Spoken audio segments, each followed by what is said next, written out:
Llegamos al final de Redacción Abierta, no nos queda más tiempo, obviamente un tema muy amplio para abordar y profundizar, por eso lo seguiremos tratando aquí en nuestro espacio en Redacción Abierta en otros días consecutivos, por supuesto. Nos vemos mañana con más Redacción Abierta por acá, por esta misma pantalla.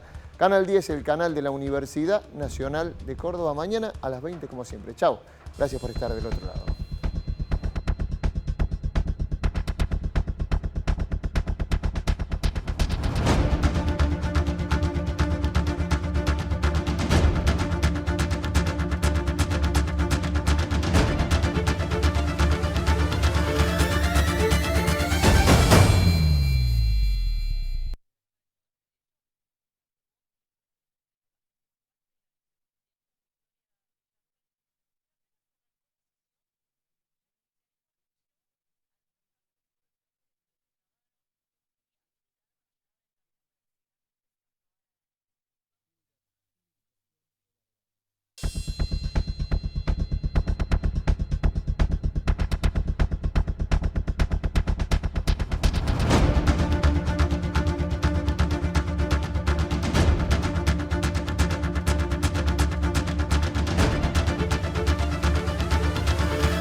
El nuevo resultado es 36 votos afirmativos, 36 votos negativos. Habiendo nuevamente resultado empatada la votación, procedo a desempatar. Hoy vimos dos Argentinas, una Argentina violenta que incendia un auto, que arroja piedras y que debate el ejercicio de la democracia. Y otra Argentina, la de los trabajadores que están esperando con profundo dolor y sacrificio que se respete la votación que en noviembre del año pasado eligió un cambio. Y pensando siempre en todo por Argentina, mi voto es afirmativo a la orden del día 3724. Un enorme despliegue policial, una gran movilización de protesta de organizaciones sociales, sindicales, contra las reformas del presidente Milei y sus planes de libre mercado para Argentina. Un anillo policial rodea el Congreso y un vallado impide que los manifestantes se aproximen a la sede legislativa. Pero en pocos minutos la plaza se convierte en una batalla campal. Las fuerzas de seguridad lanzan gases lacrimógenos y cañones de agua para dispersarles. Los manifestantes responden a la policía con piedras, cócteles molotov y la quema de algunos vehículos. Hay detenidos y varios diputados heridos que intentaban sumarse a la concentración. Protestas contra el plan estrella de Milei, la ley bases y el paquete fiscal. Y entre los capítulos más cuestionados, la concesión de facultades legislativas al presidente, la privatización de empresas y la reforma laboral.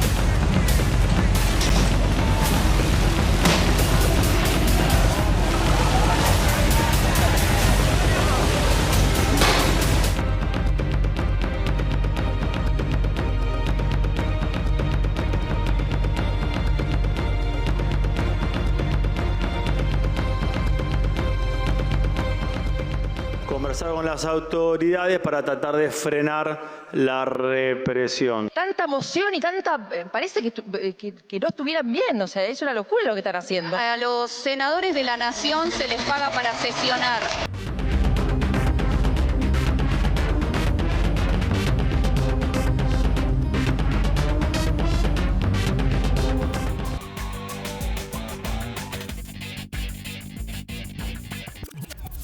¿Qué tal? ¿Cómo les va? Muy buenas noches, bienvenidos. Esto es Redacción Abierta.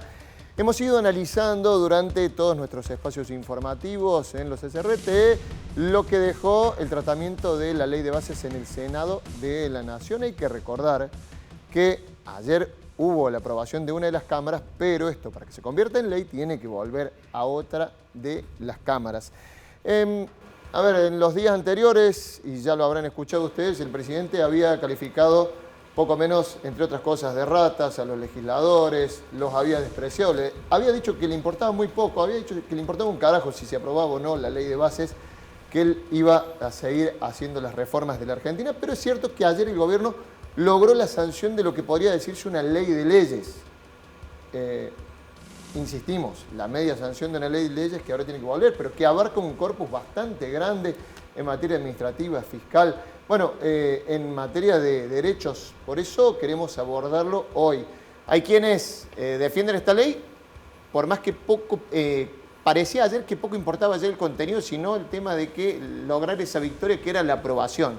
Hay quienes defienden esta ley que dicen que es refundacional para la Argentina que viene. Hay quienes la critican y dicen que se trata de un sistema de privilegios para grandes empresas, entre otras cosas. Eso también lo vamos a analizar acá para ver qué queda realmente, qué se puede desgranar de esta ley. Capítulo no aparte es el accionar de las fuerzas de seguridad ayer afuera en el Congreso. El indignómetro no tiene doble vara, por eso recién poníamos la imagen del auto incendiado de nuestro colega Orlando Morales, que trabaja allí en Ciudad de Buenos Aires, pero nos indignamos con eso y nos indignamos también con la represión a jubiladas, a personas que estaban manifestándose pacíficamente y que recibieron palazos, recibieron gas pimienta, recibieron un trato muy brutal de las fuerzas de seguridad encabezada por Patricia Bullrich. Estoy con un amplio panel, voy a intentar presentarlo sin equivocarme a todos. Por este lado lo tengo a Diego de Aquino, que es abogado, perdón, economista, ya me confundí con la primera, y a Jorge Orgaz, que es abogado constitucionalista. ¿Cómo les va? Buenas noches. ¿Qué tal? Gracias por venir nuevamente por aquí. Por este otro lado lo tengo a Aníbal Paz, que es abogado previsionalista. Vamos a abarcar esa cuestión. ¿Cómo estamos, Aníbal? Gracias por venir. Aldo Nova, que es abogado especialista en Derecho Ambiental. A Javier Boder, que es sociólogo, y a Leandro Graglia, que es politólogo de Analítica 427. ¿Cómo les va? ¿Cómo andan? Buenas noches. Bien. Buenas noches. Leandro, te pido una primera pintura como politólogo, a ver, de lo que viste anoche. Lecturas políticas que se hacen. A ver, yo decía recién, ya en un momento parecía que el contenido no importaba, sino tratar de tener alguna aprobación, alguna victoria en el Senado. ¿Cómo lo lees vos? Sin duda, coincido. Creo que lo que vimos ayer se puede analizar desde la foto de lo que ocurrió y también desde el nuevo capítulo de la película, que significa, digamos, ¿no? O de la serie, que significa. Lo que ocurrió ayer es, o sea, la aprobación de la ley bases, aunque todavía reste un paso por diputado para terminar de definir sus formas, es una ley que está aprobada. Es un triunfo político para el gobierno nacional, para la Libertad Avanza y para el presidente Javier Milei.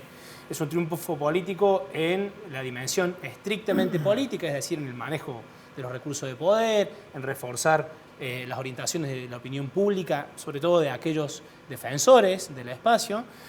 Es un triunfo político, desde lo económico también, quizás en relación al repunte de algunos indicadores, como las acciones de las empresas argentinas que cotizan en bolsa o los bonos de deuda, y queda por verse, digamos, hasta dónde es un triunfo en materia del plan de gobierno, o del plan de gestión, de la propuesta de gobierno que impulsa el gobierno nacional. Es decir, hasta dónde lo que se aprobó, la letra, que todavía no está definitiva, le va a servir para avanzar en un programa de gobierno que, pese a los malos resultados de los primeros 6 meses, sigue prometiendo una mejora de la calidad de vida, una mejora de la condición económica de las personas en el país. Entonces, sin duda, es un triunfo igual entre medio, digamos, ¿no? Ya vuelvo a vos para que analicemos también esto de, bueno, hubo una apuesta de máxima del gobierno que fueron esa ley ómnibus enorme que tenían modificado el corpus de 600 leyes a lo que se terminó sancionando anoche. Jorge, ¿cuál es tu opinión? Y también relacionado con esta pregunta, ¿no? Porque yo decía, es una ley de leyes. A ver, modifica muchísimo, más allá de que se recortó bastante. Claro. Bueno, en principio no es solamente la ley base, sino también tenemos que tener en cuenta el decreto de necesidad y urgencia que está vigente. 70 y 23, que está vigente mientras tanto se discute la ley. Creo que ha sido, en primer lugar, aunque a algunos no les guste, el sistema republicano ha demostrado que funciona, en el sentido de que un presidente no puede hacer lo que quiera y que el Congreso también tiene esa competencia y esa atribución de gobernar el país. También los legisladores, senadores y diputados son parte del gobierno del país. En ese sentido, creo que esta ley de bases es a lo mejor un gran triunfo desde el punto de vista político, aunque bastante disminuido en su poder de fuego, porque ha sido podada tanto en la Cámara de Diputados como en la Cámara de Senadores. O sea que yo le doy, desde el punto de vista político, un valor, si se quiere, simbólico de relanzamiento de la gestión del presidente Milei, y desde el punto de vista constitucional, más allá de las idas y vueltas, creo que ha sido un reflejo de cómo debe funcionar una república, insisto, aunque a algunos no les guste. Totalmente. Más allá de, esta apuesta de máxima que tenía, ¿no? De 600 artículos a los 220 y pico que quedaron sancionados. 200, y además... Claro.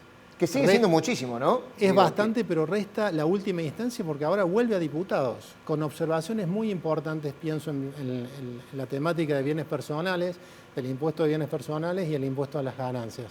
O sea que yo creo que ahí el gobierno no va a tener mayores dificultades para imponer ese perfil original que le dio en la Cámara de Diputados, pero es una ley que tiene temas muy sensibles y que hay que ver cómo respira en adelante para ver hacia dónde vamos, ¿no? Porque muchas veces en Argentina pensamos que por sancionar uno la ley cambiamos la realidad. Y no es así. La ley es un instrumento que puede permitir cambiar la realidad o colaborar como una ortopedia para hacerlo, pero insisto, hay que ver cómo se lleva adelante la implementación de la norma. Me tomo lo que dice Jorge, porque dice muchas veces se piensa que una ley sirve para cambiar inmediatamente la realidad, pero fue hasta el propio presidente el que dijo, si hubiera tenido sancionada la ley bases, el ajuste hubiera sido menos duro, lo ha dicho hace algunos días el presidente. Primeros apuntes económicos, Diego, de lo que se sancionó ayer, lo que estás viendo. Desde mi punto de vista económico, creo que el gran aporte que tiene que ver con este paquete de leyes o artículos, digamos, que se han votado en 2 leyes, es que le empieza a dar cuerpo a lo que de alguna manera te ha sometido permanentemente interrogante, que es el plan económico. Porque acá se da por cierto que hay un plan, que ese plan está escrito, está discutido. Y no lo hay. Bueno, hay detractores de idea y bueno, el gobierno dice que lo tiene, ¿no? Y de hecho hay gente que opina que dice hay un plan pero no está lo suficientemente develado. Bueno, yo creo que el principal aporte que hace en ese sentido esta discusión, más allá de cómo se ha sido recortado el paquete legislativo, es que de alguna manera manifiesta y pone sobre la mesa las ideas económicas sustantivas que el gobierno quiere llevar adelante. Porque la idea económica no es sanear el balance del Banco Central, no es hacer un ajuste del gasto público. Eso no son ideas económicas, eso es ir en un auto sin freno y de pronto empezar a levantar el pie del acelerador, ¿no? Es como algo son natural. Objetivos, digamos. Exactamente. Quizás. Esto, de alguna manera, yo digo, a mí me rememora en trazo sobre eso a lo que puede haber sido el Plan Pinedo en la década del 30, otras etapas medio oscuras de la Argentina, pero que hubo planes escritos, donde hay una idea, ¿no? Porque si uno limpia un poco el trigo de la paja, vemos que habla de recursos naturales y explotarlo. El presidente dice prácticamente sobre explotarlo, pero bueno, ahí están y el Congreso en su debate se lo está aprobando. Plantea o alterar lo que es la parte del derecho laboral, en la parte de lo que es la contratación de personal. Es decir, toca algunas anclas que en los últimos 100 años a Argentina le costó mucho modificarla. Y creo que hay algo que hay que prestarle mucha atención, y lo digo como economista, no como abogado. Hay un comodín, digamos, en esa ley, que son las facultades delegadas. Yo creo que eso hay que prestarle mucha atención, porque todo lo que no entre en este cuerpo de discusión, de alguna manera queda guardado en esa facultad delegada, que es por donde empieza el paquete de la ley bases. Y desde ese punto de vista yo creo que el gobierno está jugando bien políticamente, porque está armando las cartas, está distribuyendo y se está guardando el comodín, ¿sí?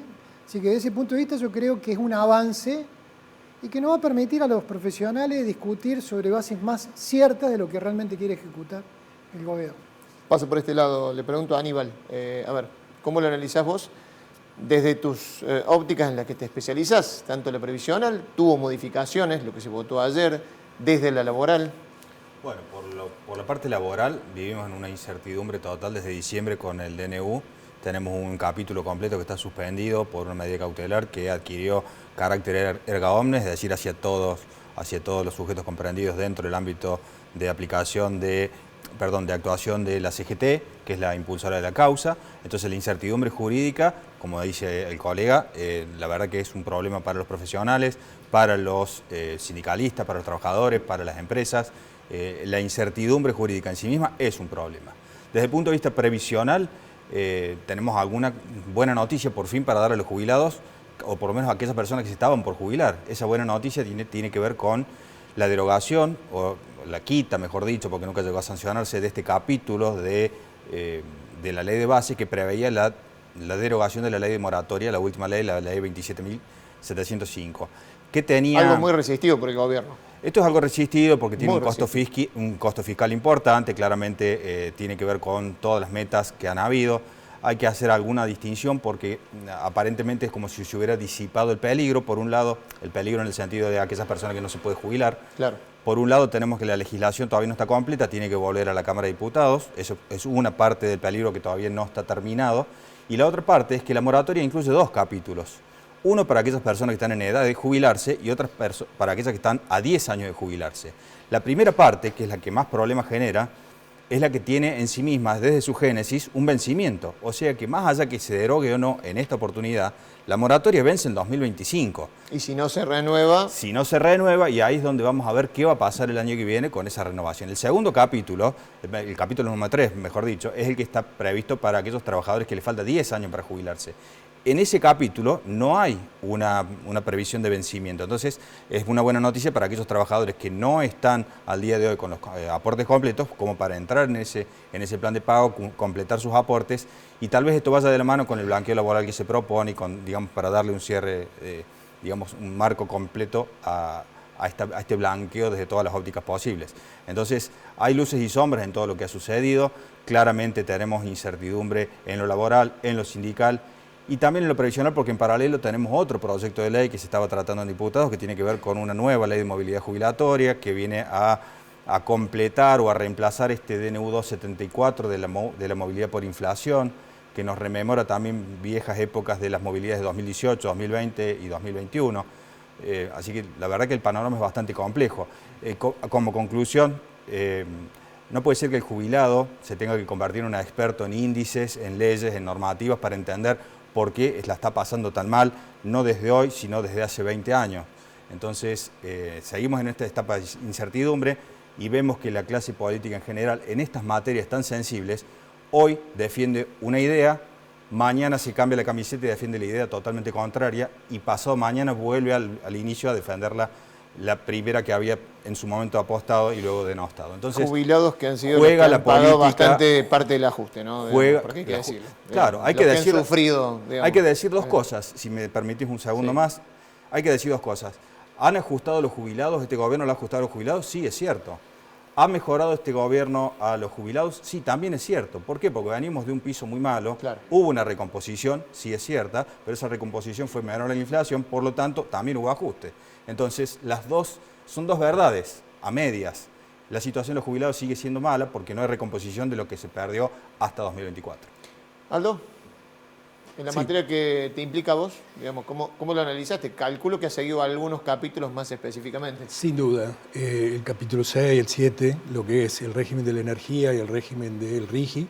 De grandes inversiones. De grandes inversiones, de incentivo a las grandes inversiones, que creo que más que un régimen de incentivo, es un régimen de entrega de las grandes inversiones de los recursos naturales, que no solo están sobreexplotados o se pretende sobreexplotar, sino que se avala un extractivismo extremo que compromete incluso los compromisos que ya el país tiene asumidos en materia de cambio climático, con la Convención de Cambio Climático, con el Acuerdo de París, que es dentro del contexto del Protocolo de Kioto. Indudablemente seguimos insertando gases de efecto invernadero al sistema cuando el planeta está dando claras señales que la dinámica del sistema natural está comprometida. ¿Qué pasa con esa colisión de lo que estarías hablando, de una colisión de derechos, digamos, esto de violar hasta con una ley las propias convenciones que tenemos suscriptas? Sí, e incluso comprometiendo a las provincias que son los titulares del dominio originario de los recursos, ya lo hizo con el punto 6 del llamado al Pacto de Mayo, que quedó suspendido, a una explotación intensiva de los recursos naturales. Y la Argentina tiene compromisos firmados también en cuanto a la desertificación, a lo que significa la protección de la biodiversidad. Tenemos una convención a la cual la Argentina ha ratificado y, independientemente de este proyecto, lo que es la deforestación que se haya venido llevando adelante, aunque ahora se ha precisado los sectores que pueden estar dentro del RIGI, entre ellos el foresto industrial, indudablemente el desmonte que se ha hecho del bosque nativo, la ampliación de la frontera agropecuaria, han comprometido seriamente la dinámica del ecosistema. Y el artículo 41 de la Constitución, el artículo 11 del Protocolo de San Salvador, de la Convención Americana de Derechos Humanos, y la propia ONU recientemente, en 2022, por una resolución, han declarado que el derecho a un ambiente sano es un derecho humano. Entonces, por un lado, es cierto que la humanidad es altamente dependiente de los recursos naturales. No podemos avanzar o subsistir sin el aprovechamiento de recursos naturales, pero debe ser hecho sobre la base de las pautas y los parámetros que el propio sistema nos marca. Los límites umbrales del sistema son los que nos deben marcar el respeto de esa capacidad de resiliencia, de homeostasis del sistema, de receptar el impacto de la actividad humana. Y acá se está tratando de promover, de incentivar fundamentalmente a capitales extranjeros, blindándoles por 30 años prebendas de tipo aduanero, tributario, que lejos de mejorar el ingreso al país de divisas, las libera. Si ustedes se fijan, se cambió un poco, incluso se tuvo en cuenta que van a correr esas exclusiones a partir de la puesta en marcha de los BTU y no desde que se aprobaron, y eso indudablemente está referido a que a los 4 años prácticamente ya no van a tributar. Quédate ahí porque ya vuelvo, vamos a dedicarle uno de los tapes que preparamos con la producción, tiene que ver con el régimen de incentivo a las grandes inversiones. Quiero tu lectura, Javier, desde el punto del que lo quieras abordar, socialmente, políticamente, lo que pasó. Sí, yo creo que, coincidiendo con lo que decía Leandro antes, es una victoria política para el gobierno, pero sobre todo pensando que hay una demanda social de cambio político, de cambio económico, y que lo que ha hecho el gobierno es interpretar adecuadamente ese reclamo. Entonces, nosotros hablamos mucho de si se aprobó o no se aprobó la ley y demás, pero pensemos que logró aprobar la ley o logró llegar a este punto teniendo el 4º bloque legislativo en las 2 cámaras, ¿no? O sea, claro, es un gobierno extremadamente débil, sin gobernadores, en una situación económica muy compleja, en una situación social también muy grave.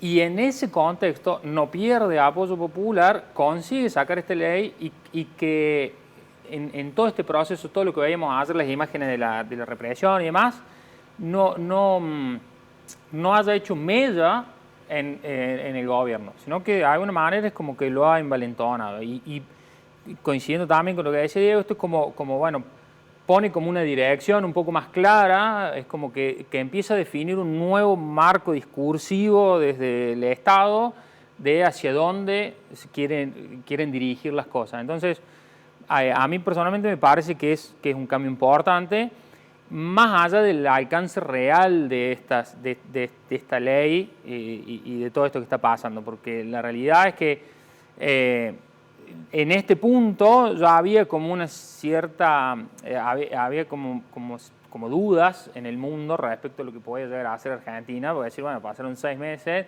está todo bien que ahora te quieren la gente, que sos popular, pero si no cambia, no empieza a moverse la estructura jurídica en el país, no va a cambiar nada. O sea, nos quedaríamos solo en la batalla cultural, ideológica y en todas esas discusiones que no tienen mucho sentido, pero con esto el gobierno ya tiene la posibilidad de empezar a bajarle un poco a esa discusión ideológica, porque se supone que a partir de estos cambios que está logrando podría empezar a haber otro tipo de mejoras en otros aspectos, ¿no? Bien, la voy a sumar por vía remota,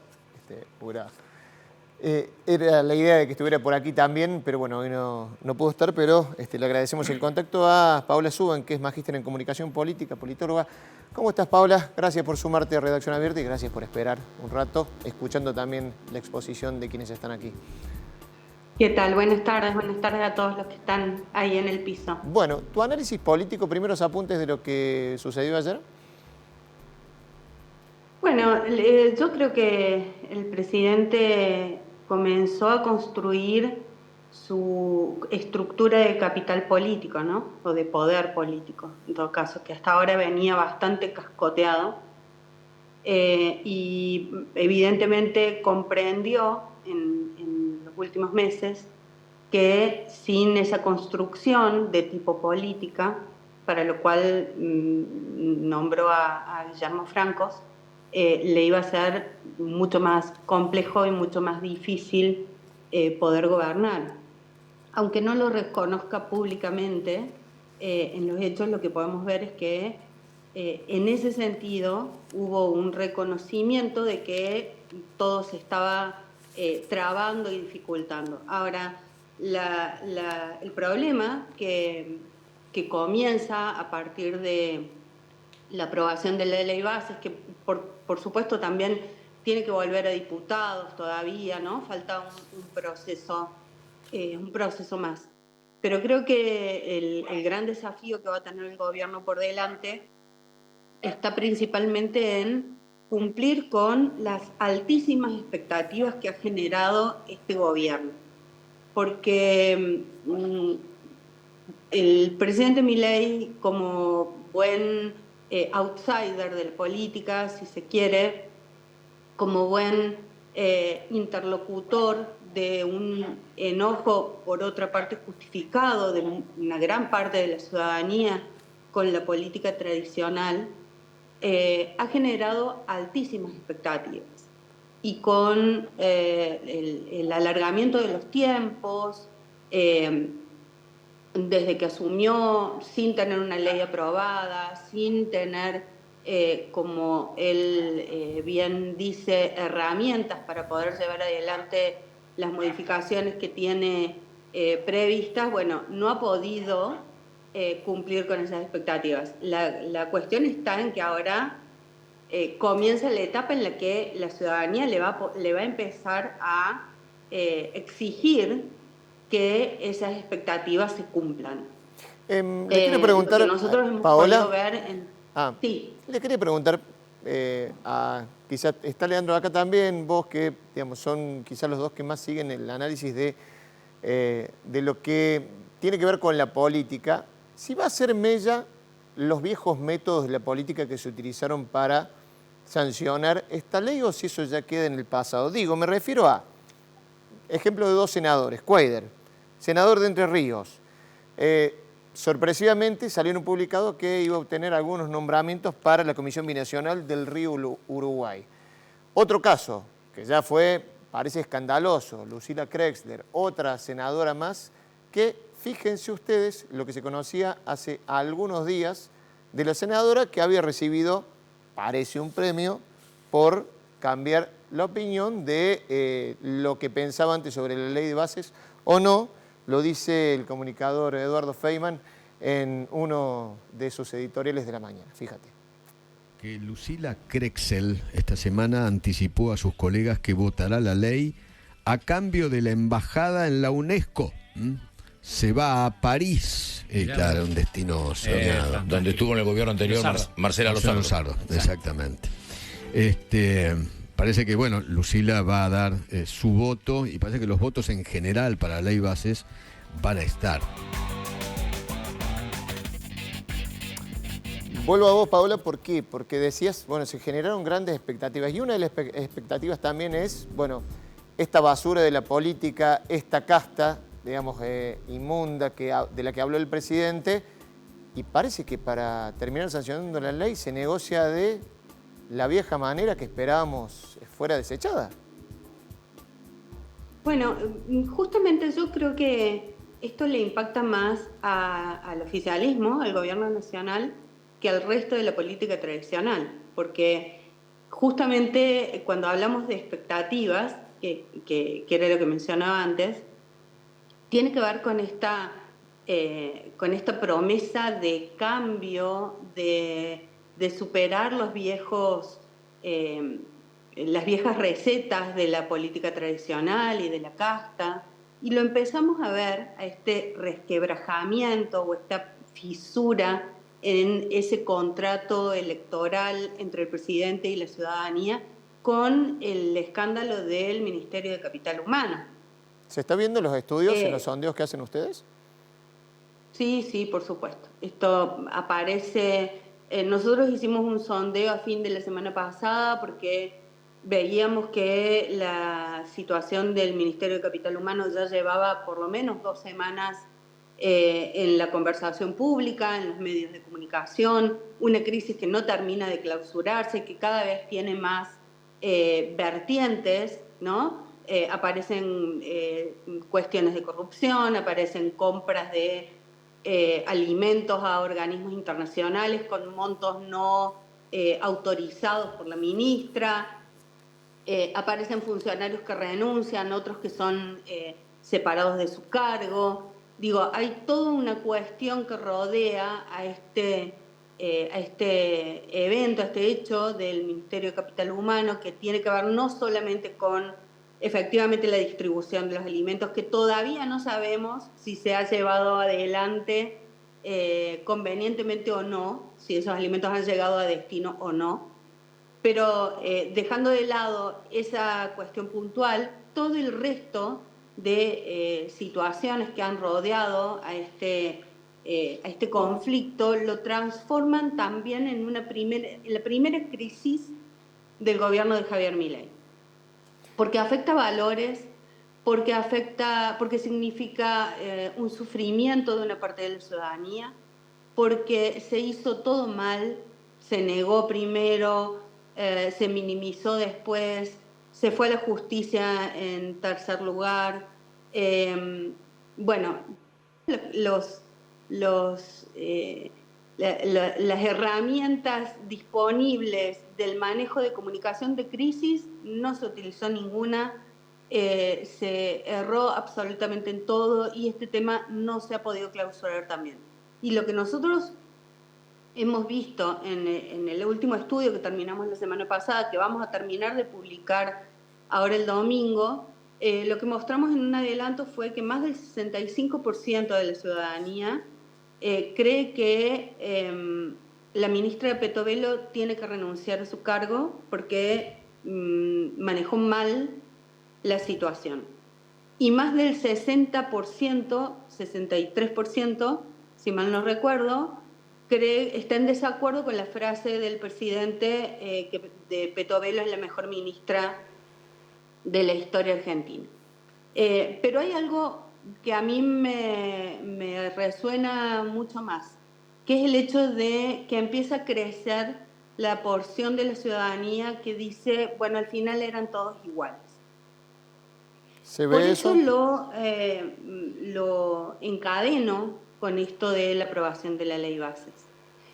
Porque eso lesiona mucho más al oficialismo, que tiene todavía la expectativa de la ciudadanía de ser lo distinto a la política, lo distinto a la casta, los representantes de la limpieza y la pulcritud en la política. Bueno, se están empezando a ver cuestiones que tienen que ver con la vieja política. Y eso empieza a ser una especie de fractura en ese contrato electoral tácito que establece el dirigente con los ciudadanos y ciudadanas. Esto, de alguna manera, para poner un ejemplo anterior, quizás de una magnitud diferente, pero es comparable con el escándalo de la foto del cumpleaños de la primera dama durante el gobierno de Alberto Fernández